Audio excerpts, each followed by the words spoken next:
Hey everybody, thank you for tuning in. It really means a lot to me, and I would like to hear from you if you have something nice to say. If you don't have anything nice to say, I don't want to hear it. I beat myself enough as it is. I beat myself up enough as it is. So I want to talk to you today about the presence of God and purpose, and I kind of had lost touch with purpose. I was feeling rotten and dissatisfied and disinterested in the broadcast and disinterested in the show and a lot of other things, and not quite able to put my finger on what was going on because my popularity is higher than it has ever been on Facebook and on different Christian broadcasts, and I have been getting more views and more features, and yet I just am not feeling too happy about that. And I was like, okay, I have the man of my dreams, I got the car of my dreams, I have a wonderful staffing agency in Beverly Hills, popular. What's missing? And what's been missing is the presence of God. You ever heard this song? Oh, Jesus, oh, Jesus, your presence is heaven to me. Your presence, his presence is heaven to me. You know, I even got an opportunity to speak to Intel. They called and said, wow, you know, we want you to come and speak about branding as the new form of employee in 2014. And I was going to go until I prayed about it, and I just didn't feel God. Those of us who have a relationship with God, we've just gotten so accustomed to just the magnificence and the joy, the peace of his presence, that it's hard to do anything else that doesn't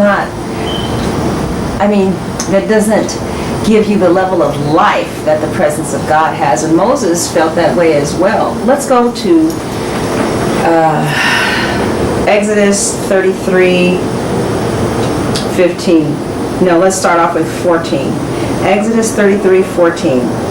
And he said, my presence shall go with thee, and I will give thee rest.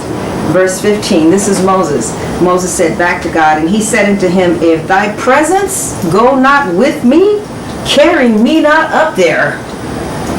Yeah, I know exactly what Moses was talking about. And, although the popularity was growing and people were knowing my name and money is getting better, I hadn't been really spending a lot of time with God and kind of veered off doing my own little thing. Even with the show, I was talking more about codependency than about what I'm really here to talk about, which is getting in God's will for your life vocationally, that you do have a purpose here. And today I want to encourage you to get back into that purpose, or stay more firmly grounded in that purpose. You know why? Because when I talk about purpose, I feel the presence of God more than any other topic, more than any other subject, or more than any other activity. And it is the presence of God.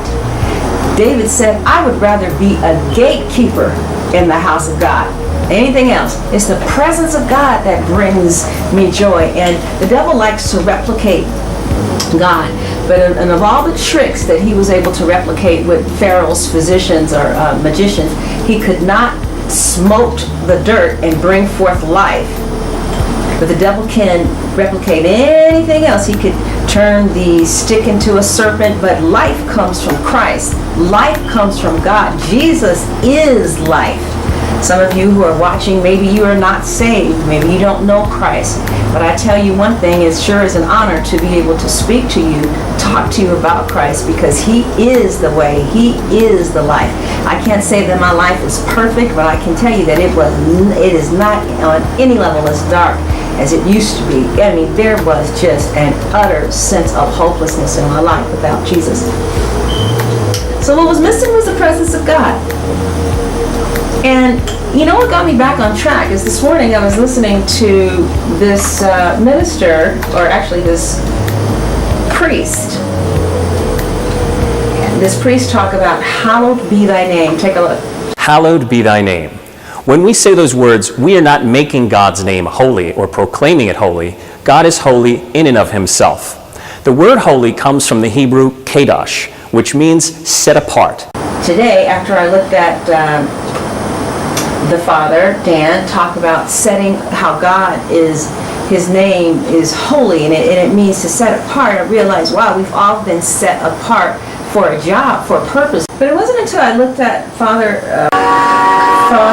Clement Makuko from England. Such a beautiful Catholic church. And the title was Mary's Yes and Innocent Obedience. This man, from what I could feel, is definitely set apart and called by God to do exactly what he's doing, because something in my deep spirit resonated to what he was saying. Not just the words he was saying, but just seeing him in this broadcast talking about Mary's obedience. It broke off all the rebellion that I had going on inside of me in my teenage years with God. The Virgin Mary, who at the message of an angel received the word of God in her heart and in her body and gave life to the world, is acknowledged and honored as being truly Mother of God and of the Redeemer. This honor of the Blessed Virgin Mary as Mother of God did not come about as easily as it may sound.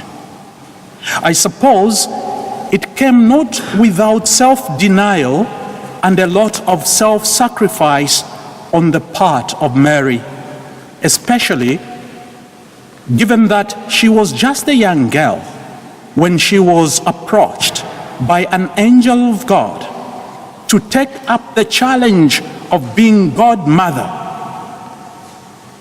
Scholars put the Blessed Virgin Mary's age at 14 or 15 years old when this happened to her. But when he got through with this talk about Mary, I was completely willing to be obedient to God again.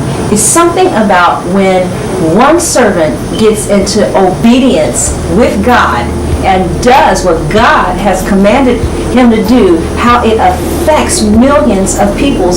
God will sit on a piece of work that he has you here to do. That's right. So get busy doing it. God bless you.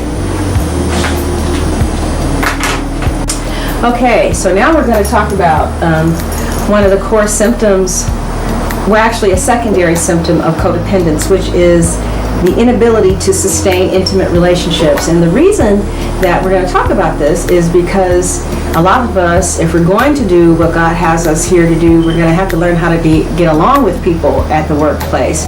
Impaired ability to sustain intimate relationships. And listen to this is really profound. She said, one of the hallmarks of codependence is that we have difficulty in relationships with others, ourselves, and with God. Now this is what intimacy is. Fascinating stuff.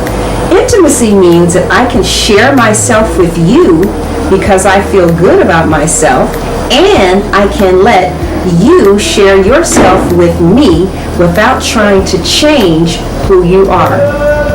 I love people like that. I feel so safe around people who leave my reality alone. Whether it's my thinking, my dressing, my body, my feelings, what I did and did not do. People like to be around people who are able to have adult relationships like this and be intimate. So again, she says, intimacy means that I share myself with you because I feel good about myself, and I can let you share yourself with me without trying to change who you are.